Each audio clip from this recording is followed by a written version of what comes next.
Hello friends, welcome to my YouTube channel defence physics by Varun sir.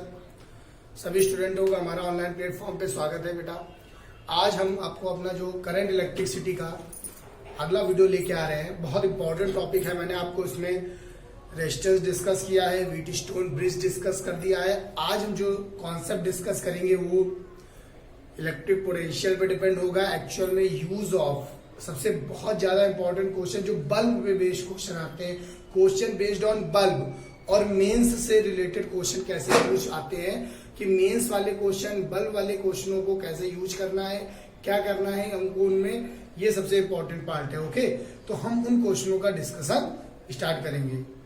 देखिए,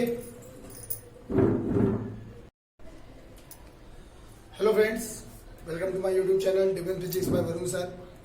सभी स्टूडेंटों का हमारा ऑनलाइन प्लेटफॉर्म पे स्वागत है। बेटा, आज हम आपको अपना जो करंट इलेक्ट्रिसिटी का अगला वीडियो लेके आ रहे हैं। बहुत इंपॉर्टेंट टॉपिक है। मैंने आपको इसमें रेजिस्टेंस डिस्कस किया है, व्हीटस्टोन ब्रिज डिस्कस कर दिया है। आज हम जो कॉन्सेप्ट डिस्कस करेंगे वो इलेक्ट्रिक पोटेंशियल पे डिपेंड होगा। एक्चुअल में यूज ऑफ सबसे बहुत ज्यादा इंपॉर्टेंट क्वेश्चन जो बल्ब पे बेस्ड क्वेश्चन आते हैं, क्वेश्चन बेस्ड ऑन बल्ब और मेंस से रिलेटेड क्वेश्चन कैसे यूज आते हैं कि मेंस वाले क्वेश्चन बल्ब वाले क्वेश्चनों को कैसे यूज करना है, क्या करना है हमको उनमें, ये सबसे इंपॉर्टेंट पार्ट है। ओके, तो हम उन क्वेश्चनों का डिस्कशन स्टार्ट करेंगे।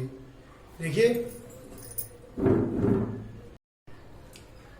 बेटा, आज का जो टॉपिक है बहुत इंपॉर्टेंट टॉपिक है, विद्युत धारा का ऊष्मीय प्रभाव, heating effect of electric current. इसका मतलब ये होता है कि इलेक्ट्रिक करंट का हीटिंग इफेक्ट का मतलब है कि आपकी इलेक्ट्रिक करंट मूव करके जाए, इलेक्ट्रिकल एनर्जी का ऐसी कोई डिवाइस जो इलेक्ट्रिकल एनर्जी को हीट एनर्जी में बदल दे, वो सब इसी पे बेस्ड होगा, electrical energy to heat energy.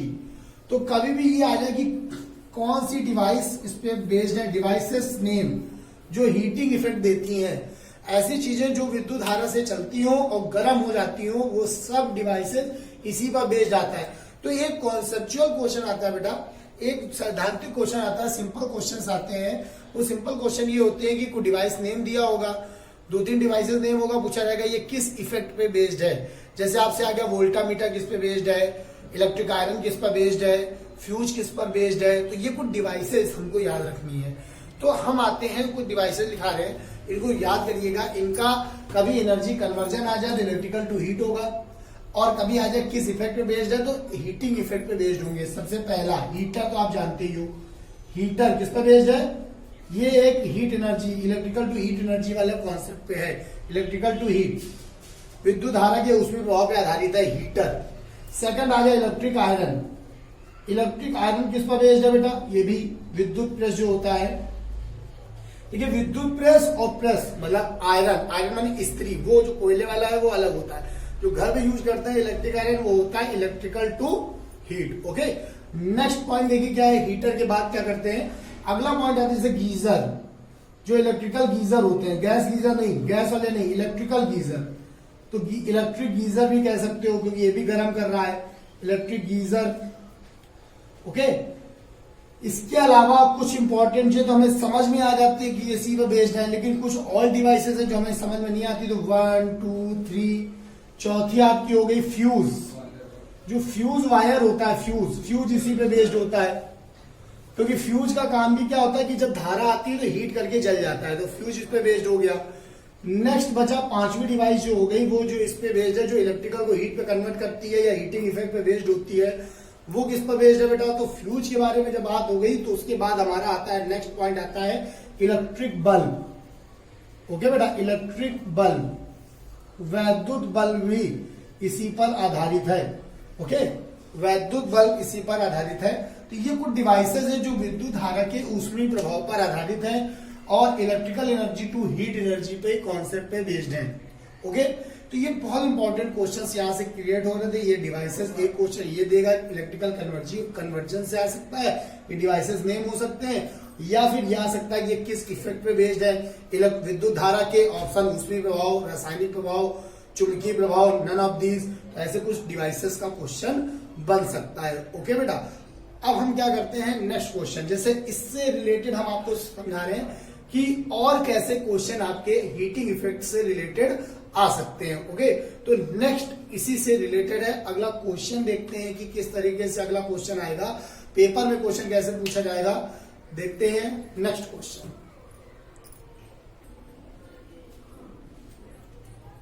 देखिए बेटा, ये जो क्वेश्चन आपके सामने लिखा हुआ है, देखिए नेक्स्ट क्वेश्चन क्या है। क्वेश्चन ये है कि निम्न में से कौन सा उपकरण विद्युत धारा के ऊष्मीय प्रभाव पर आधारित है। विच ऑफ दीज, कौन सा उपकरण विद्युत धारा के ऊष्मीय प्रभाव पर आधारित है। अब ये क्वेश्चन आपके सामने है, ये क्वेश्चन मैं पहले देता उसके बाद कॉन्सेप्ट पढ़ाता तो आपको ज्यादा समझ में आता, या मैंने पहले समझा दिया तो बहुत इजी लगने लगा। लेकिन यही क्वेश्चन जब पेपर में आता है और कॉन्सेप्ट क्लियर नहीं है तो बेटा सारी डिवाइसेस लगने लगती है, कभी कभी हमको ऐसा लगता है कि सब बेस्ड है। तो यहाँ पर मेन क्या है कि आपको पूरी चीज का अच्छे से नॉलेज होना चाहिए। जैसे वोल्टामीटर क्या है, ये गलत है। क्यों गलत है? अब मैं आपको डिवाइसेस भी इस क्वेश्चन में इसलिए लिया है कि आपके सामने कुछ डिस्कस भी कर दूं कि हर का अलग अलग पार्ट है। जैसे वोल्टामीटर गलत है, क्यों? क्योंकि ये आधारित है chemical effect of electric current पर, केमिकल इफेक्ट पे आधारित है। सब इलेक्ट्रिक करंट के इफेक्ट है, केमिकल इफेक्ट पे आधारित है। सेकंड वाला आपका सही आंसर है क्योंकि ये हीटिंग इफेक्ट पे बेस्ड है। This is the based on heating effect of electric current, I माने करंट। थर्ड वाला गलत हो गया, क्यों? क्योंकि यह जो बेस था वो किस पे था? डायनेमो। यह है विद्युत चुंबकी, विद्युत चुंबकी है, इलेक्ट्रोमैग्नेटिक, मतलब it is based on magnetic effect, ये मैग्नेटिक इफेक्ट पे बेस्ड है। ओके, चुंबकीय प्रभाव पे आधारित है, ये बेस्ड है चुंबकीय प्रभाव पर। तो यहां पर ऑल ऑफ दिस तो गलती हो गया। तो हमारा मतलब इसका आंसर हुआ फ्यूज, जो अभी मैंने डिस्कस किया था। ओके, अब हमें ये देखना है कि जो हीटिंग इफेक्ट में बेस्ड होते हैं, विद्युत धारा के ऊष्मीय प्रभाव पे आधारित होते हैं, उनमें क्या क्या प्रॉपर्टी की जरूरत होती है या क्या होना चाहिए उसके अंदर कि वो हमेशा हीटिंग इफेक्ट दे। ओके, तो हम उस कॉन्सेप्ट को डिस्कस करने जा रहे हैं कि हीटिंग इफेक्ट के लिए एक्चुअल में किन प्रॉपर्टीज की जरूरत होती है, या जो भी हीटिंग इफेक्ट पे बेस्ड है उन पर एक सबकी एक जैसी प्रॉपर्टी होना इंपॉर्टेंट है। वो मेन प्रॉपर्टी क्या है जो हीटिंग इफेक्ट के लिए बेस्ड है, तो उसको हम देखते हैं कि main important property heating effect की क्या है। इस तरीके का क्वेश्चन मैंने डिस्कस किया है कि अगर अभी कभी भी क्वेश्चन डिवाइस से रिलेटेड आएगा तो इस तरीके के क्वेश्चन क्लियर करना है आपको। अब हम बात कर रहे हैं कुछ और कॉन्सेप्चुअल क्वेश्चन की जो हीटिंग इफेक्ट से रिलेटेड हमारे क्वेश्चन पेपर में आ सकते हैं। तो क्लियर होना चाहिए बेटा, पढ़ना इंपॉर्टेंट नहीं है, बट क्वेश्चन से कॉन्सेप्ट क्लियर होना चाहिए कि किस तरीके के क्वेश्चन इंपॉर्टेंट है, कैसे क्वेश्चन आ सकते हैं। तो देखिए, विद्युत धारा का ऊष्मीय प्रभाव, ये कॉन्सेप्ट हम पढ़ा रहे हैं। कुछ इंपॉर्टेंट प्रॉपर्टी मैं लिखूंगा, वो जरूर आप सभी लोग नोट करेंगे। Heating effect of electric current. Okay, तो यहां मैं कुछ पॉइंट डिस्कस करने जा रहा हूं, ध्यान देना। कभी भी अगर पहले तो विद्युत धारा की ऊष्मीय प्रभाव की खोज किसने की? The father of heating effect of electric current. तो बेटा एक बात ध्यान रखिएगा, पहचानने का तरीका, ज्यादातर हीट एनर्जी को हम लोग जूल में रिप्रेजेंट करते हैं बेटा, जूल में। तो जूल क्या था? जूल एक साइंटिस्ट, जितनी भी एसआई यूनिट है सब साइंटिस्टों के नाम पे है। तो जूल एक साइंटिस्ट थे, इनकी मैक्सिमम स्टडी जो थी वो हीट से रिलेटेड थी। तो जब कभी हीट की बात आने लगी तो वहां पर आप ध्यान रखिएगा, जूल वाले जो साइंटिस्ट है वो हीट एनर्जी से रिलेटेड है। तो इसके जो father of electric current on the heating effect था, विद्युत धारा के ऊष्मीय प्रभाव की खोज किसने की थी? तो साइंटिस्ट नेम है जूल, या जूल ने की थी, ये ध्यान रखिएगा। विद्युत धारा के ऊष्मीय प्रभाव की खोज जूल ने की थी। मोस्ट इंपॉर्टेंट पहला क्वेश्चन, ये ध्यान रखिएगा, ये पहला पॉइंट है, मोस्ट इंपॉर्टेंट है, पूछा जाता है। सेकंड, अब कौन सी डिवाइसेस हो सकती है? सेकंड हो गया डिवाइस नेम। डिवाइस नेम अभी मैंने लिख दिया है आपको, ये मैं इसलिए बता रहा हूं क्योंकि देखिए अलग अलग जगह नहीं लिखना है, एक बार लिखना और बस पॉइंट बना के लिख लेना है। क्योंकि अगर हमको जल्दी बहुत तेज स्टडी करनी है, एक बार में सारे पॉइंट क्लियर हो, तो क्योंकि हमें छोड़ना नहीं। पहला आपका हुआ खोज, फिर डिवाइसेस, दिमाग में क्योंकि स्टेप बाय स्टेप पढ़ेंगे तो कुछ दिक्कत नहीं होगा। डिवाइस नेम अभी मैंने डिस्कस कर दी, डिवाइस नेम आप क्या होगा? फ्यूज हो गया, गीजर, इलेक्ट्रिक गीजर हो गया, इलेक्ट्रिक गीजर हो गया, इलेक्ट्रिक आयरन हो गया, विद्युत प्रेस हो गया, ठीक है, और आपका इलेक्ट्रिक बल्ब हो गया, वैद्युत बल्ब हो गया, इलेक्ट्रिक बल्ब, वैद्युत बल्ब हो गया, ठीक है। तो हम क्या करेंगे अब कि जब इलेक्ट्रिक बल्ब की बात करते हैं, वैद्युत बल्ब की बात करते हैं, तो ये सारे इसके आपके इंपॉर्टेंट पार्ट हैं। अब हमको क्या करना है, अगला पॉइंट देखते हैं कि ये डिवाइसेस नेम हो गए। अब हीटिंग इफेक्ट में आपका हीट एनर्जी कन्वर्ट होती है इलेक्ट्रिकल में, गलत, ये आ सकता ऑप्शन, इसलिए कभी भी उल्टा मत करिएगा, इलेक्ट्रिकल टू हीट, क्योंकि जिसका इफेक्ट है इलेक्ट्रिक का इफेक्ट है, इलेक्ट्रिक टू हीट एनर्जी। वैद्युत को ऊष्मीय ऊर्जा में, वैद्युत को ऊष्मीय ऊर्जा में बदलते हैं। ओके, वैद्युत को ऊष्मीय ऊर्जा में कन्वर्ट किया जाता है। नेक्स्ट पॉइंट अगला देखते हैं।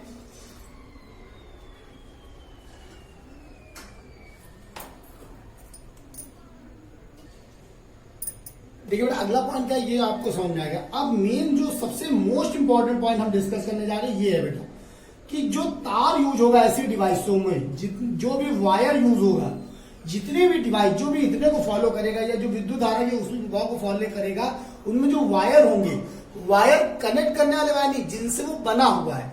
मतलब जैसे डिवाइस इलेक्ट्रिक आयरन लेने गए तो इलेक्ट्रिक आयरन को खोल के जो अंदर यूज हुआ है, जैसे हीटर अभी कनेक्ट मत करो, लेकिन हीटर बना किससे, उसकी क्वाइल, हीटर की क्वाइल, चीजों को समझिए आप। गीजर के अंदर जो जैसे खराब हो जाता है तो आगे खोलते हैं कि वायरिंग फिलिंग करनी है, ये सब, ये जो पॉइंट है कि चीजों को समझिए आप कि अंदर का पॉइंट जो इंपॉर्टेंट है कि वो किन वायरों का इस्तेमाल करके उसकी स्ट्रक्चर बनाई गई होगी वो।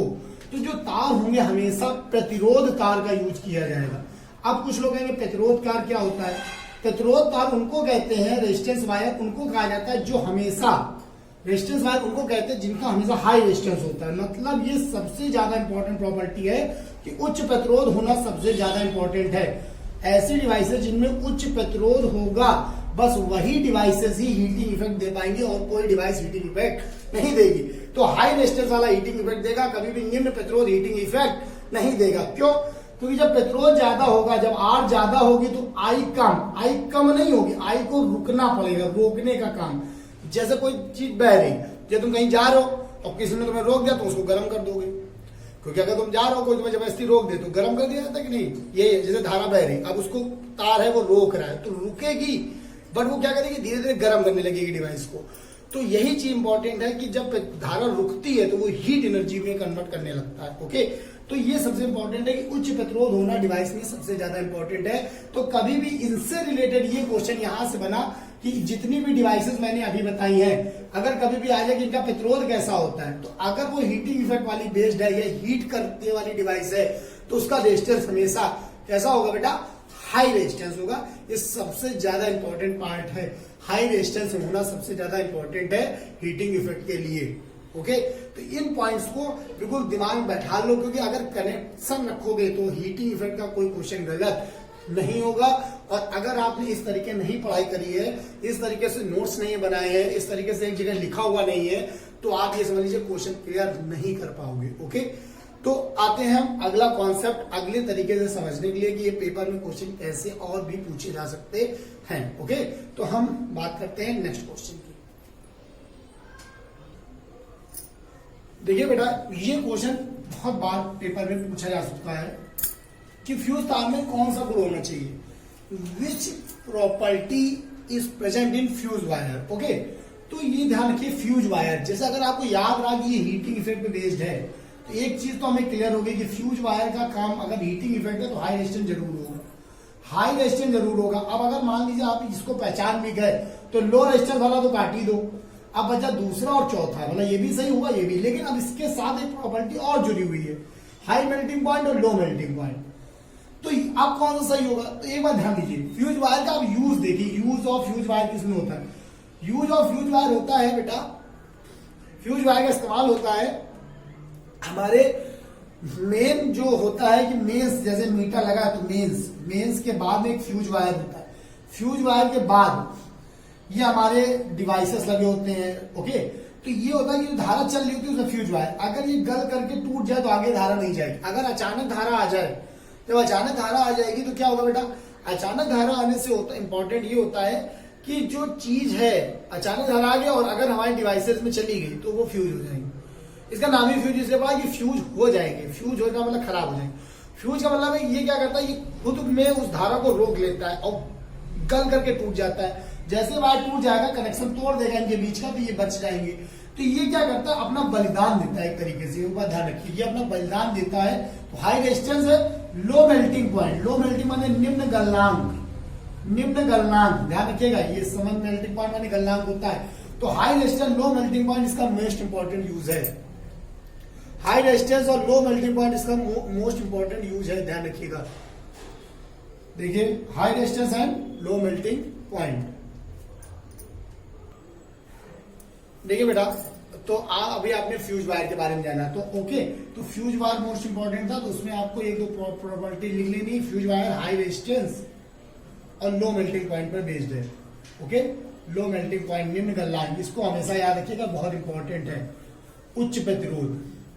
और अब हम आपको एक बात बताने जा रहे हैं, इसके अलावा जितने भी डिवाइसेस और हमने बताए थे हीटिंग इफेक्ट वाले, जितने भी थे, चाहे वो हीटर हो, चाहे वो आपका हीटर जो है या इलेक्ट्रिक गीजर है, और जितने भी होंगे, विद्युत बल्ब है, इनमें क्या होता है, ये कैसे हैं जिनको सेविंग के लिए नहीं इंपॉर्टेंट है, इनका काम केवल ये, बाकी ये सब हाई रेजिस्टेंस और हाई मेल्टिंग पॉइंट पे है, इनको जरूर देखना। बाकी डिवाइसेस जितने भी थे, बस यही एक है जो लो मेल्टिंग पॉइंट, बाकी सब high resistance high melting point, उच्च प्रतिरोध उच्च गलनांक। बाकी डिवाइसेस सब उच्च प्रतिरोध उच्च गलनांक पे आधारित है। केवल और केवल फ्यूज एक ऐसा है, इसीलिए इसको इंपॉर्टेंट कहते हैं, क्योंकि लोग गलत कर देते हैं कि फ्यूज वाला एक ऐसा है जो निम्न गलनांक पे आधारित है। बाकी जितने भी डिवाइसेस थे वो सब हाई रेजिस्टेंस और हाई मेल्टिंग पॉइंट पर बेस्ड है। केवल फ्यूज जो है वो high resistance low melting point पर बेस्ड है। ये एक अंतर है, इसलिए मैंने आपको अलग से डिस्कस किया है, जिससे आप कभी भी कंफ्यूज ना हो पेपर में। ओके, अब हम क्या करते हैं, अब हम आपको बहुत इंपॉर्टेंट क्वेश्चन डिस्कस करने जा रहे हैं। Question based on bulb, bulb पे आधारित क्वेश्चन। जैसे लिखा था 60 वाट 220 वोल्ट का बल्ब है, इतने मेन से जोड़ने पर इतना, इस तरीके का क्वेश्चन आता है बेटा। किसी भी प्रैक्टिस पेपर को देख लोगे, ये क्वेश्चन मिलेगा जरूर, ये गारंटी है। Question based on bulb, bulb वाले क्वेश्चन अगर आपने पढ़ लिए तो एक क्वेश्चन का एक मार्क्स हमेशा क्लियर, यही इंपॉर्टेंट पार्ट है। न्यूमेरिकल में यहां से क्वेश्चन जरूर पूछा जाता है जो बल्ब पर आधारित क्वेश्चन होते हैं। ओके, तो हम आते हैं क्वेश्चन बेस्ड ऑन बल्ब देखते हैं। देखिए बेटा, सबसे इंपॉर्टेंट पार्ट है कि हम इलेक्ट्रिकल एनर्जी पढ़ रहे हैं, तो इलेक्ट्रिकल एनर्जी निकालने का फॉर्मूला क्या है। देखिए एनर्जी के बहुत सारे फॉर्मूले, जैसे हीट एनर्जी निकालनी है तो एमएस डेल्टा टी हम अप्लाई करते हैं, एमएल अप्लाई करते हैं। इलेक्ट्रिकल एनर्जी निकालनी है तो इलेक्ट्रिक टर्म्स के इस्तेमाल करेंगे, जैसे पोटेंशियल हो गया, धारा हो गई, प्रतिरोध हो गया। तो हम इलेक्ट्रिकल एनर्जी निकालते हैं वर्क या एनर्जी के रूप में फॉर्मूला लिखते हैं, तो इसके टर्म्स होते हैं VIT, याद रखिएगा VIT। V क्या है, विभव, हमने आपको बता रहे V क्या है, विभव, पोटेंशियल, वोल्ट वाला पोटेंशियल, जिसकी यूनिट होती है वोल्ट, अगर पहचान पाओ तो वोल्ट में लिखा होता है। I हो गई धारा, करंट जानते हो, T हो गया टाइम, लेकिन इंपॉर्टेंट क्या है यहाँ, टाइम हमेशा सेकंड में लोगे तो तुम्हारी एनर्जी जो आएगी वो हमेशा जूल में आएगी। अगर आपने ये वोल्ट में लिया, ये एम्पियर में लिया और ये सेकंड में लिया तो जूल में आ जाएगा। अगर हम V को हटा दे, I बराबर V बाई स्क्वायर, तो I स्क्वायर RT के रूप में और V square by R into T के रूप में। याद रखिएगा किसी भी डिवाइस का क्या नियत रहता है, अगर कभी आ जाए किसी डिवाइस का क्या नियत रहता है, विच प्रॉपर्टी रिमेन्स कांस्टेंट, कभी भी आ जाए कि कौन सी प्रॉपर्टी है जो कांस्टेंट रहती है, विच प्रॉपर्टी रिमेन्स कांस्टेंट, तो आंसर आपका आएगा प्रतिरोध। क्योंकि प्रतिरोध जो है वो इंटरनल प्रॉपर्टी है, बाहरी प्रॉपर्टी नहीं है। प्रतिरोध जो होता है वो नियत रहता है, प्रतिरोध बदलता नहीं, आर कांस्टेंट रहता है। अब आप कहोगे सर आर कैसे कांस्टेंट रहता है, लेंथ और एरिया पे डिपेंड करता है, तो बेटा लेंथ एरिया पे डिपेंड करता है ना। डिवाइस खोल के जो वायर यूज किया उसको निकाल लो बाहर, दूसरा वायर लगा दो। लेकिन डिवाइस बन गई है तो आप ले जाए या हम ले जाए, जैसे एक बार बल्ब बन गया तो उसको तुम अपने घर ले जाओ, उसी दुकानदार से खरीद के, और हम अपने घर ले आए, दोनों लोग बल्ब को अपने अपने घर ले गए। अब दोनों के घरों में बल्ब का क्या नियत रहेगा, आंसर आएगा रेजिस्टेंस। क्यों, कहीं ज्यादा चमक सकता है, कहीं कम चमक सकता है। वही बल्ब कहीं ज्यादा प्रकाश देगा, कहीं कम प्रकाश देगा। क्यों, क्योंकि हमारे घर का वोल्टेज अलग आ रहा है, आपके घर का वोल्टेज अलग आ रहा है। तो एक्चुअल में जब वोल्टेज बदलता है, V चेंज होता है ना बेटा, तो I चेंज होती है। यही ओम्स लॉ था, V अपॉन I बराबर R, लेकिन ये कांस्टेंट, मतलब इनका अनुपात नियत। तो V चेंज होने से I चेंज होगी, लेकिन R कांस्टेंट रहती है। ये आपको याद रखना है कि V अगर बदला, V अगर चेंज हुआ तो I चेंज होगी, या I चेंज हुआ तो V चेंज होगा, लेकिन R कभी नहीं बदलेगा। तो कोई डिवाइस हमारे घर में रहे, आपके घर में रहे, उसका R नियत रहता है, क्योंकि वो एक बार बन गया तो बदल नहीं सकता। ओके, इसलिए जब वोल्टेज कम होता है तो उसकी चमक कम हो जाती है, आई चेंज हो जाती है, लेकिन आर वही है। तो एक बार ध्यान रखिएगा, जो आर होता है वो उसकी रेटिंग से निकलता है, वो कभी बदलेगा नहीं। इसलिए क्वेश्चन अलग से समझाया, किसी भी डिवाइस का क्या नियत रहेगा, वोल्टेज चेंज होने से भी क्या नहीं बदलेगा, तो प्रतिरोध नहीं बदलता है। इन फॉर्मूलों में आर कांस्टेंट रहेगा। ओके, अब कोई डिवाइस जब तक अगर एक्सटर्नल अगर आप वोल्टेज वगैरह चेंज करो तो उसका आर नहीं बदल सकता, ये हमेशा याद रखना। अब इसी से रिलेटेड एक फॉर्मूला और आता है, W बराबर या P बराबर, आप E बाई टी पढ़ते हो तो E बराबर P इंटू टी भी तो एक फॉर्मूला बना। P माने पावर, P माने पावर, तो P बराबर आपका VI I स्क्वायर R और V स्क्वायर बाई R, ये पावर के फॉर्मूले हैं बेटा, इसको बहुत इंपॉर्टेंट। P माने होता है पावर, शक्ति सामर्थ्य। किसी डिवाइस की शक्ति सामर्थ्य जो होती है वो उसकी रेटिंग पे डिपेंड है। VI I square R V square by R पर इंपॉर्टेंट रोल है इसका सबसे ज्यादा। ओके, तो ये आई होप आपको ये चीज, ये फॉर्मूले पहले समझ में आए होंगे। अब हम इसका न्यूमेरिकल यूज पढ़ाने जा रहे हैं कि अगर कोई क्वेश्चन पेपर में आता है तो हम इसको कैसे सॉल्व करते हैं। पेपर के लिए हम क्वेश्चन को कैसे सॉल्व करेंगे, ये सबसे ज्यादा इंपॉर्टेंट रोल होगा। ओके, देखिए बेटा, ये क्वेश्चन आपके सामने लिखा हुआ है, मोस्ट इंपॉर्टेंट क्वेश्चन है बेटा। ये क्वेश्चन बहुत ज्यादा इंपॉर्टेंट है, बहुत ज्यादा पेपर पूछा था, लेकिन बच्चे इसको गलत करते हैं। आज मैं आपको एक ऐसा ट्रिक, ऐसी क्वेश्चन, ऐसा कॉन्सेप्ट समझाऊंगा कि बल्क क्वेश्चन कभी गलत आपसे नहीं होंगे, क्योंकि उसकी स्टेप फिक्स होती है। उन स्टेप को फॉलो करोगे कभी आंसर गलत नहीं होगा। जो आपको कंफ्यूजन है वो क्लियर कर रहा हूं। एक बल्ब पर 100 वाट 220 वोल्ट अंकित है, इसे 110 वोल्ट के मेंस से जलाने पर प्रवाहित धारा क्या होगी बल्ब में। बल्ब की जगह कभी कभी परिपथ लिखा होता है, क्योंकि अगर एक से ज्यादा बल्ब है तो परिपथ बोल दिया, प्रवाहित धारा।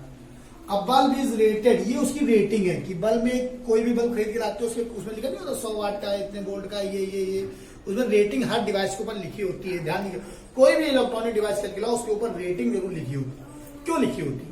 रेटिंग इसलिए लिखी होती है कि उससे ज्यादा वोल्टेज ना दें आप, उससे ज्यादा वोल्टेज देंगे तो वो फ्यूज हो जाएगा, मैक्सिमम कितनी आपको पावर वो दे सकता है, ये सब उसके ऊपर लिखा होता है बेटा। ओके, तो ये उसके ऊपर लिखा हुआ है, लेकिन क्या वो हमेशा उतनी दे पाता है? नहीं दे पाता। बस ये होता है कि हाँ इससे ऊपर नहीं जाना चाहिए, नहीं तो फ्यूज हो जाएगा। तो ये इंपॉर्टेंट है। अब ये क्या है, इसका यूज क्या है, इससे क्या निकालते हैं, ये हम आपको समझा रहे हैं।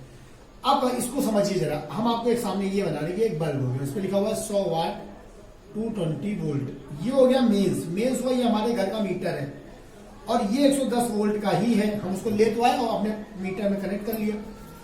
ये 100 वाट 220 वोल्ट है कि इसको कोई भी ले जा सकता है, 220 वोल्ट किसी का आता है वो भी लगा सकता है, लेकिन हमारे 110 वोल्ट ही आ रहा है। तो क्या जितनी इसका मतलब है कि 220 वोल्ट जब मिलेगा तब ये 100 वाट देगा, लेकिन 110 से नहीं देगा। अब कुछ लोग कंफ्यूज होते हैं, सर यहाँ हमें 2 वोल्टेज दिया, हमको फॉर्मूला जो हम पढ़ते हैं उसमें भी है, तो हम कैसे जाने? तो मैं आपको बताने जा रहा हूं इसका उपयोग, और जो रेटिंग होती है उसका केवल एक ही उपयोग है। कुछ लोग यहां समझेंगे कि जो रेटिंग है उसका केवल सिंगल यूज है, केवल एक ही उपयोग है, प्रतिरोध निकालना। क्यों? क्योंकि जो उसमें लिखा हुआ है वो उसकी इंटरनल प्रॉपर्टी के हिसाब से उसका केवल रेजिस्टेंस निकालने के लिए यूज होता है। अगर आपको प्रतिरोध निकालना है तो रेटिंग देखेंगे, अपने मेन से तुम्हें मतलब नहीं है, क्योंकि ये बाहरी चीज है। बल्ब में क्या लिखा हुआ है वो उसकी इंटरनल प्रॉपर्टी है। बल्ब की इंटरनल प्रॉपर्टी का यूज, उसकी रेटिंग, प्रतिरोध हमेशा रेटिंग से आएगी। तो अगर कभी प्रतिरोध निकालना आ जाए आर, तो अब अगर फॉर्मूला जो P बराबर V स्क्वायर आर या R बराबर V स्क्वायर बाई P लगाया, तो ये जब V स्क्वायर बाई P लगेगा तो ये हमेशा रेटिंग यूज होगा। R निकालने के लिए हमेशा रेटिंग यू वाली चीजें यूज होती है, ध्यान रखिएगा। तो अगर इसका प्रतिरोध निकालना होता, अगर बल्ब का प्रतिरोध निकालना होता तो हम क्या निकालते? R बराबर। अब अगर R यहां रखते तो हम क्या करते? देखो V है 220 इंटू 220 बटे 100। अब एक बात ध्यान रखिएगा, कभी कभी हम क्या करते हैं, अगर हमें सीधे R निकालना है तो हमने आंसर निकाल दिया, बट हमें जैसे धारा चाहिए। ओके, तो हम इसको रोक लेते हैं। इन क्वेश्चनों में ज्यादा सोल्यूशन मत करिएगा, जो आपको नहीं चाहिए उसको नहीं कि फर्जी काट पीट के निकाल लो। ऐसे क्वेश्चनों में मैक्सिमम चीजें कट जाती है। जितना बस फॉर्मूला के रेटिंग में रुक जाओ, क्योंकि हमें आर तो चाहिए नहीं, हमें चाहिए धारा। अब आओ, अब हम तुम्हें बताने आ रहे हैं कि परिपथ की जो धारा होती है या बल्ब में जो धारा बहती, धारा जो होती है वो हमारा इंटरनल प्रॉपर्टी की जब घर में लगा दोगे मीटर से कनेक्ट हो जाएगा, उस मीटर से रिलेटेड होता है, तो इसके लिए अलग आता है। अब मीटर से रिलेटेड मतलब मेन से रिलेटेड। अगर धारा निकालनी है किसी बल्ब की, उसकी रेटिंग के साथ साथ मेंस के वोल्टेज पे डिपेंड करता है। तो अब आई बराबर जैसे वी बाई आर, क्योंकि हमने ऐसे याद किया आई बराबर वी बाई आर। अब वी बाई आर, अब वी तो यहाँ दो है, ये भी है ये भी है, तो वी बाई आर नहीं। अगर कभी भी तुम्हें मेन चीजें निकालनी है, परिपथ में शक्ति क्षय, बल्ब का शक्ति क्षय, बल्ब का शक्ति क्षय माने वही पावर कंज्यूम, बल्ब का प्रतिरोध नहीं, बस प्रतिरोध अलग है, बल्ब का शक्ति क्षय, बल्ब में धारा, बहने वाली धारा, ये सब निकालना है। तो उसका हमेशा याद रखना V M by R, M माने means V M by R. और यही अगर परिपथ का शक्ति क्षय निकालना होता तो भी हम वी स्क्वायर बाई आर तो करते। अगर हमें मानो बल्ब का शक्ति क्षय निकालना हो तो हम क्या लगाएंगे, वी स्क्वायर बाई आर, लेकिन ये जो होगा एम होगा। ओके, तो बल्ब में कितना शक्ति क्षय होगा, बल्ब में कितनी धारा बहेगी, इसके लिए V M square by R या वी बाई आर। लेकिन जब आर निकालोगे प्रतिरोध, वो तुम्हें इससे रेटिंग से निकालना होगा, ये अलग निकालते हैं, हमेशा याद रखिए। अब यदि तुम्हें धारा चाहिए तो क्या करना है, तुम्हें वी एम बाई आर करना है, वी एम 110 का है केवल।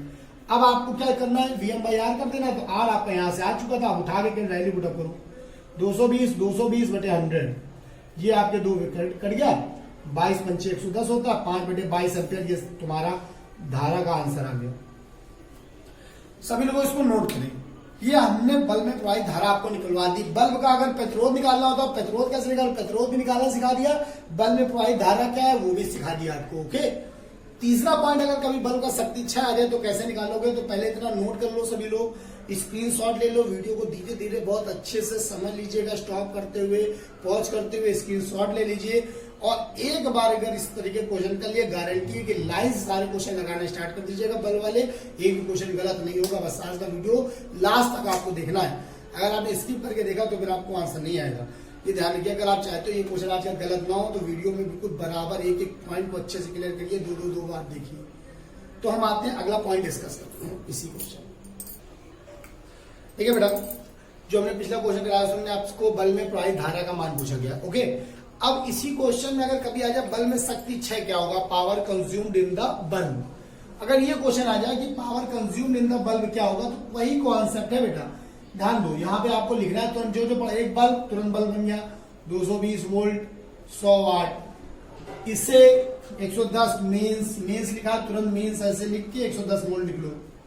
ओके, आप कह रहा है इस बल्ब में शक्ति क्षय क्या होगा, धारा नहीं पूछ रहा, तो बेटा शक्ति क्षय निकालना है। तो हमने अभी आपको बताया था बल्ब में प्रवाहित शक्ति क्षय का फॉर्मूला होता है V M square by R, V M square, क्योंकि बल्ब का शक्ति क्षय निकालना है तो वी एम इस तरीके से अगर बेटा याद कर लिया बेटा, कभी भूलोगे नहीं, क्योंकि वी स्क्वायर बाई आर करने से एक कंफ्यूजन ही हो जाएगी कौन सा वी ले। तो थोड़ा सा अपनी कहते हैं प्रोनाउंसिएशन बहुत इंपॉर्टेंट होता है, वैसे ही जवान बहुत इंपॉर्टेंट होता है। अगर एक बार V M square by R, V M square by R, V M square by R बोलने की आदत आ गई, गलती नहीं होना, वी एम माने मेंस का वोल्टेज लेना। ओके बेटा, इस बात को ध्यान रखना, V M square by R, V M कितना है 110 इंटू 110 बटे आर, आर अभी हमने निकालना सिखाया था। प्रतिरोध की कभी बात आ जाए तुरंत आओ, बल्ब का प्रतिरोध, बल्ब का आर निकालने का मतलब ये होता है rating V square by P, तुरंत रेटिंग से निकलता है। हमने अभी आपको समझाया था बल्ब का प्रतिरोध रेटिंग से आता है, रेटिंग में वी है 220 इंटू 220, पी है 100, उठा के यहाँ पुटअप कर लेना होता है तुरंत। जब पुटअप करोगे 110 इंटू 110 बटे आर का मान रहा है 220 इंटू 220। हमने आपसे कहा था वहां सॉल्व करने का प्रयास मत करिएगा, अदरवाइज क्वेश्चन लेंथी हो जाएगा, बस वैल्यू उठा के पुटअप कर लो। ओके, अब देखिए 110 से इसको काटा 2 आया, 110 से इसको काटा 2 आया, 100 बटे 4 मतलब आंसर आया 25 वोल्ट। ओके, ये आपका आंसर आ गया, क्लियर है, बिल्कुल सिंपल है। अब लोग क्या कहते हैं थोड़ा सा सॉल्टिंग बता दीजिए, बेटा कहीं कहीं सॉल्टिंग हम बता देते हैं भी इसमें सॉल्टिंग, लेकिन सॉल्टिंग याद करने में ज्यादा दिक्कत है, इससे बिल्कुल सिंपल है, फॉर्मूले मान लो तुरंत आंसर। बट अगर आप सॉल्टिंग देखना भी चाहते हैं तो मैं आपको दिखा रहा हूँ सॉल्टिंग कैसे डायरेक्ट इसका आंसर आएगा।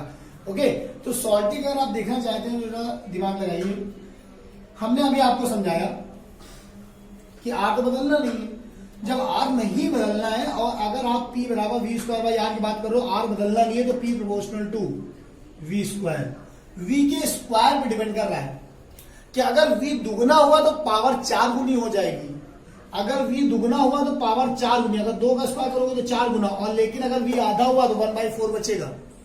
तो देखो जब 220 वोल्ट है तो 100 वाट, ये साफ साफ लिख के बता रहा है कि अगर 220 वोल्ट से जलाओगे तो 100 वाट देगा, लेकिन तुमने जलाया कितने से, देखो 220 वोल्ट से जलाओगे 100 वाट देगा, लेकिन तुम्हें जलाना 110 से, तो ध्यान दो 220 से जलाया तो 100 वाट, ये सॉल्टिक है। तो 110 से जलाने पे हमने आपसे कहा ये वोल्टेज कैसा हो गया, आधा। अगर वोल्टेज को दुगना करोगे, 2 गुने से 4 गुना, आधे से 1/4। अगर वोल्टेज तुमने आधा किया तो आधे का स्क्वायर हुआ 1/4, मतलब नया पावर जो बचा वो 1/4 बचा। तो P डैश तुम्हारा आया P/4। 100 था तो 100 का आधा, 100 का चौथाई कितना बचा, 25 वॉट। ये आपका डायरेक्ट आंसर आ गया। अगर आप प्रतिरोध वगैरह नहीं निकालना चाहते हो तो ये सॉल्टिक है कि 220 वोल्ट तो 100 वाट, ये उन्होंने डायरेक्ट बताया। और आपको जलाना 110 से है। आपका फॉर्मूला क्लियर, V²/R होता है। R बदल नहीं सकता, P प्रोपोर्शनल टू V²। अगर वोल्टेज 220 की जगह 440 होता, दुगना करते तो 4 गुना कर देते तो 400 आंसर। लेकिन 220 से आधा हुआ तो आधा रख के आधे का स्क्वायर किया 1/4, मतलब पावर बाई 1/4। तो 100 था, 100 का 1/4 किया, 25 वाट आंसर। ये सॉल्टिक है। ओके, तो जो सॉल्टिक के चरसी होते हैं, बात समझिएगा, चरस वर्ड, एक चरस का नशा लग जाता है ना जब, तो हर चीजों को सॉल्टिक चाहिए। मैथ पढ़ के आते हो, वहां का सर जी सॉल्टिक बता दो, सॉल्टिक बता दो। क्लास में जब पढ़ाओ तो लगे ये ड्रग्स का नशा बहुत दिन से ना मिले, चरस का नशा ना मिले तो हाथ पैर ढीले पड़ जाते हैं। तो ये एक सॉल्टिक एक चरस का नशा होता है। एक बार हो गया तो आपको हर दूसरे तीसरे क्वेश्चन के सर जी सॉल्टिक बता दो, हो चाहे ना हो लेकिन बता दो। बहुत से लोग ये करते हैं, सॉल्टिक को जबरदस्ती बता देते हैं कि बस आपको ये एक्टिव रखने के लिए। तो बेसिक ज्यादा इंपॉर्टेंट है, क्योंकि अगर भूल गए दिक्कत है। क्योंकि देखो चरस का नशा तो जान लो कि एकदम शक्ति तो आ जाती है, लेकिन है तो एक्चुअल में नुकसानदायक थोड़ा। कॉन्सेप्ट से कभी गलत नहीं होगा। ये स्टेप बाय स्टेप चीजें हमेशा हर चीज के लिए आंसर दे देंगी। अभी क्यों, क्योंकि उसमें भी हमने अगर धारा निकालनी थी तब भी आर निकाला था, फिर VM/R कर दिया था तो भी आंसर आ रहा था। पावर निकालनी है उसमें भी आ रहा है। यहां से सॉल्टिक से ये आपका आंसर आ रहा है। ओके, आई थिंक आपको सब चीज क्लियर हुई। मैंने आपको बल्ब में प्रवाहित धारा बता दी, बल्ब का शक्ति 6 बता दिया। ओके, ये वो क्वेश्चन है जिसमें मेंस अलग वोल्टेज का होता है। अब मैं वो क्वेश्चन डिस्कस करने जा रहा हूं जहां पर दोनों चीजें सेम ले ली जाती हैं और बच्चा कंफ्यूज हो जाता है। माने आपने कोई पेपर लगाया, वहां पर क्या हुआ कि उन्होंने इसको ही यूज कर लिया है, बल्ब में धारा निकालने के लिए भी इसी को ही यूज कर दिया जो उसकी रेटिंग था।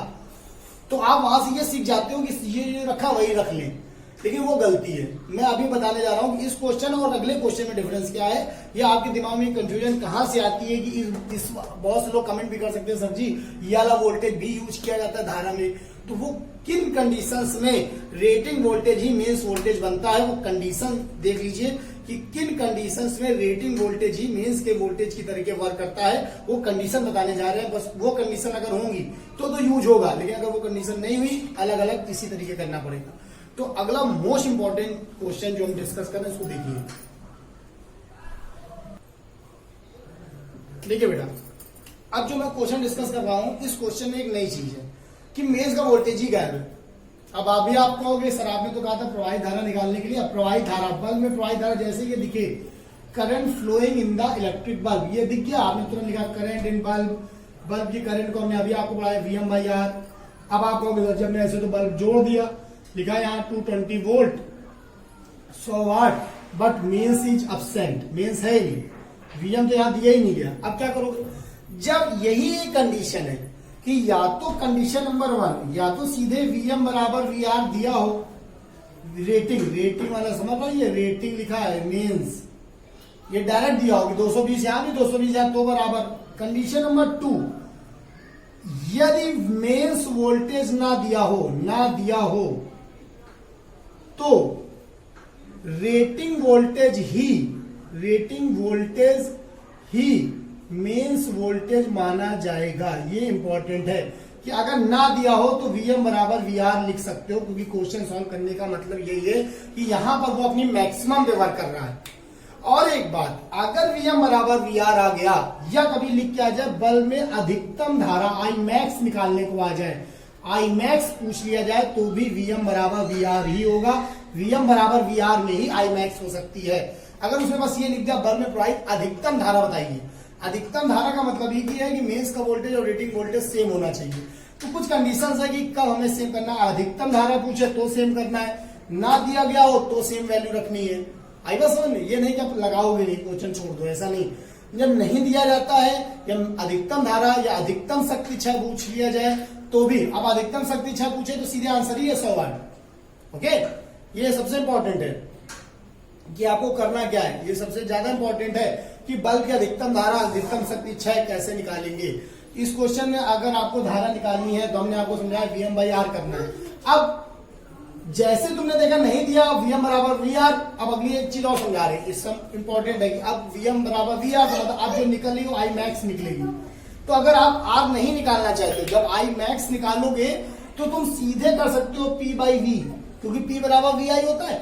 I max निकालने का मतलब ही है P बराबर V। अब ये रेटिंग से डायरेक्ट निकल आएगा। तो बल्ब का प्रतिरोध और बल्ब की अधिकतम धारा डायरेक्ट निकल आती है रेटिंग से। I max बराबर P by V। चाहो तो R निकाल के भी रख सकते हो और चाहो तो सीधे P by V करके भी निकाल सकते हो, अगर मैक्सिमम की बात है, अगर Vm बराबर VR का केस है। तो देखिए इसका आंसर क्या आएगा, अगर ये क्वेश्चन है तो हमें क्या करना है कि अगर हमको Vm बराबर VR दे दी हो गया एक बार, तो I बराबर I max हो जाता है, या जो बल्ब की धारा होती है वो मैक्सिमम के बराबर हो जाती है, और उसको निकालने का फॉर्मूला सीधे बन जाता है P by V, जो डायरेक्ट रेटिंग से आंसर दे दिया जाता है। तो रेटिंग अभी हमने रेटिंग में लिखा हुआ था सीधे 100 वाट 220 वोल्ट, तो 100 बटे 220 आंसर आ गया 5 बटे 11 एम्पियर। ओके, और अगर आपको लग रहा है कि नहीं हम I max बराबर वही Vm बटे R करेंगे, Vm बटे R, Vm बटे R, तो Vm बराबर VR, रेटिंग वाला 220 वोल्ट है रखा। अब R निकालोगे तो R हमने आपको समझाया था, R बराबर V स्क्वायर बाई P करते हो, तो 220 इंटू 220 बटे 100, उठा के यहाँ रख लो 220 इंटू 220 बटे 100, तब भी बात वही आई 100 बटे 220 आ गया भाई बात 100 बटे 220, जो हमने आपको डायरेक्ट बताया था 100 बटे 220, तो वही आंसर आया। इसीलिए मैंने आपको ये बात समझाई कि आपको कब I max बराबर P by V रेटिंग से आएगा, जब मैक्सिमम होगी। ये वो कंडीशन है जहां पर आपको Vm और VR बराबर लेना होता है। अब लड़के कंफ्यूज कहां से होते, किसी टेस्ट पेपर को वो लगा रहे हैं, वहां ये क्वेश्चन दिया था कि बल्ब में प्रवाहित अधिकतम धारा बताओ या बल्ब में प्रवाहित धारा बताओ, और लेकिन मेन वोल्टेज नहीं दिया था। उन्होंने क्या किया, उन्होंने सोल्यूशन देखा, उन्होंने देखा कि जो रेटिंग थी वही रख लिया गया। उन्होंने वहां से ये नई चीज सीखी कि जो रेटिंग वोल्टेज है वही पुटअप कर दो, आ जाता धारा। बल्ब की धारा निकालने का उन्होंने समझ लिया कि यहीं से आ जाता P by V। इससे पहले वाला क्वेश्चन जो था जिसमें हमने 110 कर दिया था, क्या वहां ही अप्लाई होता? नहीं होता। अधूरा ज्ञान ज्यादा खतरनाक होता है बेटा, ये बात ध्यान रखिएगा। अधूरा ज्ञान ज्यादा खतरनाक होता है। अगर आपने टेस्ट पेपर से कॉन्सेप्ट अपने मन से समझ लिए, वो दिक्कत है। यही तो एक अंतर है कि अगर बुक से ही पढ़ के सब पास हो जाते तो टीचर की जरूरत ना होती। बुक बोल के नहीं बताती कि आप उस चीज को गलत ले रहे हो या सही ले रहे हो। बुक के साथ टीचर का रोल इंपॉर्टेंट ये है कि जो कमियां हैं, जो चीजें आपको समझनी है, जो अंतर पढ़ना है, वो मैं बता रहा हूँ। केवल आपको प्रैक्टिस करने से ही अगर आ जाता होता तो सब लोग टेस्ट पेपर से रट रट के पास हो जाते, बट वहां से कुछ लोग गलत कॉन्सेप्ट सीख जाते हैं अपने अकॉर्डिंग। वही आपको समझना है कि यहाँ से आप एक गलत कॉन्सेप्ट सीख सकते हो कि अगर आपको एक बार ये आने लगा कि धारा तो ऐसे निकल रही है, यहाँ तो सही हो गया, ये सेम था, लेकिन आपको ये बात नहीं पता। लेकिन इससे पहले वाले क्वेश्चन में यहाँ 220 और यहाँ अगर 110 हो गया तो ये वाला नहीं लग पाएगा जो इसमें है। ये तब लग रहा है जब ये दोनों सेम है। और अगर मेंस अलग हुआ तो मेंस अलग है, तो मेंस वोल्टेज रखना होता है, ये बात ध्यान रखिएगा। इसलिए Vm बटे R है। ये बार बार मैं चीजों को क्लियर कर रहा हूँ, इससे ज्यादा क्लियर नहीं कोई कर पाएगा, ये गारंटी है। और आज तक अगर डाउट था तो ये क्लियर हो गया होगा, ये भी है। तो चीजों को बहुत अच्छे से समझना। अब हम आते हैं अगला क्वेश्चन देखते हैं। देखिए बेटा, ये जो आपके सामने क्वेश्चन है, इसको हम बता देंगे इसको किस तरीके से सॉल्व किया जाएगा। देखिए आपके सामने दो बल्ब हैं, दोनों की रेटिंग दी गई है, इनके फिलामेंट के प्रतिरोधों का अनुपात क्या होगा। तो देखिए पहला बल्ब R1, और हमने अभी आपको समझाया कि बल्ब अगर उसकी रेटिंग पता है तो आप बेटा प्रतिरोध निकालने में कोई दिक्कत नहीं है। पहला बल्ब, ये फर्स्ट बल्ब है। सेकंड बल्ब में लिखा है 60 वॉट 220 वोल्ट, ये सेकंड बल्ब हो गया। और रेटिंग निकालने का मतलब फॉर्मूला R बराबर V स्क्वायर बाई P होता है। R बराबर V स्क्वायर बाई P। अब देखो R1 बराबर V1 square by P1, R2 बराबर V2 स्क्वायर बाई P2। एक बार हम आपको बताएं, अनुपात निकालना है। अब V1 इसका देखिए, ये V1 है और ये V2 है, ये दोनों सेम है ना। जब V1 V2 सेम है तो यहाँ कट जाएगा नहीं, क्योंकि V1 बराबर V2, ये नहीं कि हमेशा काट दो। अगर ये 110 होता है, ये कुछ और होता, तो फिर इसी के अकॉर्डिंग आपका रेशियो आ जाता। बट यहाँ एक्चुअल में सेम है, इसलिए कट गया तो फिर P2 ऊपर आ गया, P1 नीचे आ गया, P2 बटे P1 हो गया। P2 कितना है, देखिए ये P1 हो गया, ये P2 होगा। P2 है 60 और P1 है 15, तो इसका आंसर होगा 4:1। इसका आंसर कितना होगा, 4:1। बहुत सिंपल क्वेश्चन है बेटा, ये ध्यान दीजिए। हमेशा ना काट देना कि पता चला कुछ लोग होता है V square by P, V से भी कट गया। ये वैल्यू सेम है इसलिए कट रहा है, हम वैल्यू रख के भी काट सकते हैं। वैल्यू अलग होती तो वैल्यू अलग होती तो कटता नहीं, फिर इसको सॉल्व कर। ये ध्यान रखिएगा, बहुत सिंपल तरीके से करना, ज्यादा भड़बड़ाने की जरूरत नहीं। अगर थोड़ा सा कॉन्शियस वे में करोगे तो जल्दी आंसर आएगा, ज्यादा भड़बड़ाने का, ज्यादा सोचने का प्रयास करेंगे तो दिक्कत है। ये सोचिए, इसको बिल्कुल एक स्टेप बाय स्टेप करना होता है बल्ब के क्वेश्चन को, ठीक है। तो अब हम आते हैं अपना सबसे इंपॉर्टेंट क्वेश्चन लेंगे, ओके। वो जो सबसे इंपॉर्टेंट क्वेश्चन ये है, कभी कभी आपने ये पढ़ा होगा, अभी तो हमने एक सिंगल बल्ब, मेंस में एक सिंगल बल्ब जोड़ा था, कभी कभी क्या होता है बल्ब के साथ एक बल्ब और जोड़ देते हैं। अब वो सीरीज में भी जोड़ सकते हैं, पैरेलल में भी जोड़ सकते हैं। सीरीज में जोड़ा गया, पैरेलल में जोड़ा गया, दो बल्ब सीरीज में जोड़ा है, कौन ज्यादा चमकेगा, या दो बल्ब पैरेलल में जुड़े तब कौन ज्यादा चमकेगा, या फिर किसी बल्ब को फ्यूज होने से बचाना है तो उसके साथ कितने ओम का प्रतिरोध जोड़ा जाए, ऐसे क्वेश्चन आते हैं। मतलब question based on two bulb, more than one bulb पे आधारित क्वेश्चन जो होते हैं। मोर देन वन बल्ब, अगर एक बल्ब से ज्यादा क्वेश्चन होगा तो या तो सीरीज होगा या पैरेलल कनेक्ट तो करना ही पड़ेगा, तो एक तरीके से उस सर्किट का क्वेश्चन बन जाएगा। तो मोर देन वन बल्ब क्वेश्चन कैसे सॉल्व करेंगे उसको हम आपके सामने लिखते हैं। तो पहले उस क्वेश्चन का फॉर्म समझते हैं कि पेपर में कैसे आता है, ओके। तो देखिए अगला क्वेश्चन देखते हैं। देखिए बेटा, ये सबसे इंपॉर्टेंट क्वेश्चन है। अगर ये एक बार सीख गया, और इसके सीखने के लिए वो क्वेश्चन बेस है, क्योंकि एक सिंगल बल्ब आपको आना चाहिए, उसके अकॉर्डिंग ही दो बल्ब कर पाओगे, ओके। तो पहले क्वेश्चन समझते हैं पेपर में कैसे आता है। एक बल्ब पर 100 वॉट 110 वोल्ट अंकित है, इसे 220 वोल्ट के मेंस से जलाने के लिए श्रेणी क्रम में, इसको मेंस से जलाना है, इसके श्रेणी क्रम में कितने ओम का प्रतिरोध जोड़ना होगा, ओके।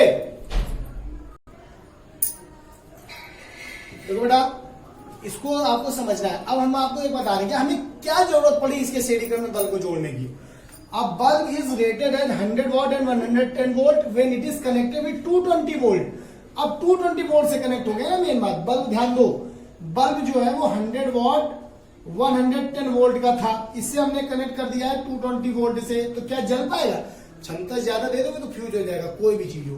क्षमता ज्यादा नहीं झेल पाओगे तो कितना झेल पाओगे? तो ऐसा कहते ना, कहते कितना झेल पाओगे बताओ। अरे गलत चीज में नहीं, बात समझिए, कहाँ झेल पाने की बात हो रही। जैसे आप पार्टी करने गए तो किसी दोस्त से पार्टी मांग लिया तो भैया हम 200 रुपए डाल लें। अब लोग कहते भैया 200 झेल पाओगे? 200 तुम खर्चा करना, बाकी हम झेल लेंगे।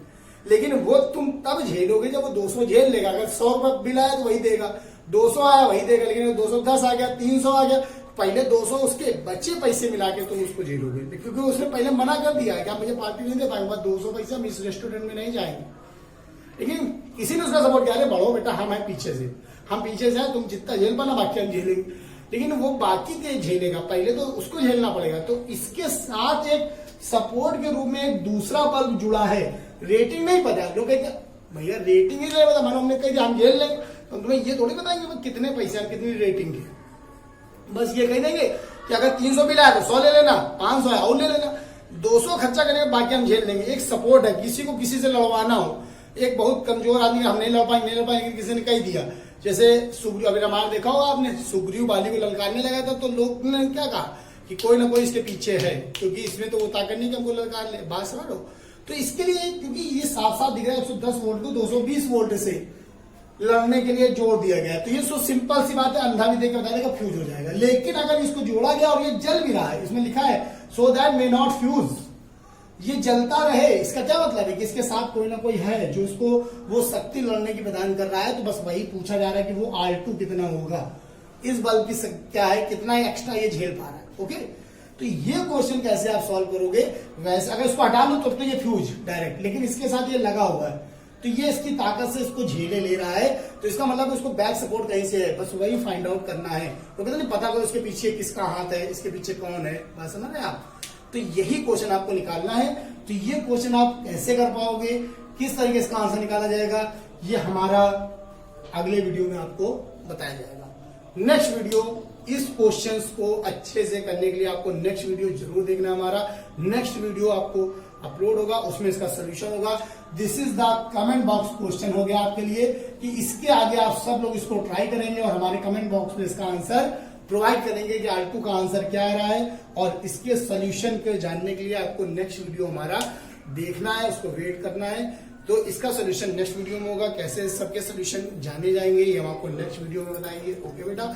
तो तब तक के लिए इसको आप सॉल्व करिए घर पे। और एक बात, सभी लोग ये जान लीजिए, जिन लोग मेरे वीडियो का बहुत ईगरली वेट करते हैं, 2-3 दिन बाद वीडियो आपको मिल पा रहा है, उसका रीजन बेटा ये है कि क्योंकि बहुत जल्दी जल्दी वीडियो हम अपलोड भी कर रहे थे, तो उसमें क्या होता था कि आप लोग बस नए नए वीडियो देख कर लेते हैं और पुराने वीडियो में व्यूज कम हो गए या वो पीछे हो जाते हैं और नया सब्सक्राइबर जो जुड़ता है वो भी वही वीडियो देख लेता है। तो अब मैं गैप, 2 रीजन है, 2 तरीके से, या तो मैं गैप पे आपको वीडियो दूंगा, अदरवाइज या फिर आप चाहते हो आपको रेगुलर वीडियो मिले, पर डे वीडियो मिले, तो आपको मेरे साथ थोड़ा सा सपोर्ट में आना पड़ेगा कि जितनी जल्दी 1000 व्यूज एक वीडियो में हो जाएंगे उतनी जल्दी वीडियो अपलोड हो जाएगा।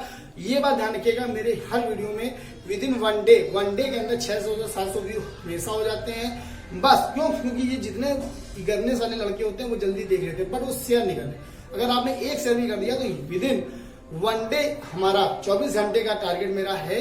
अगर 24 घंटे के अंदर आपको वीडियो चाहिए, नेक्स्ट वीडियो अगले दिन ये चाहिए आपको, अगर आप बिल्कुल प्रिपरेशन में लगे हुए हैं, तो 1K व्यू का टारगेट है वन डे में। वो जितनी जल्दी पूरा होगा उतनी जल्दी आपको वीडियो अपलोड हो जाएगा। ये बात ध्यान रखिएगा, ओके।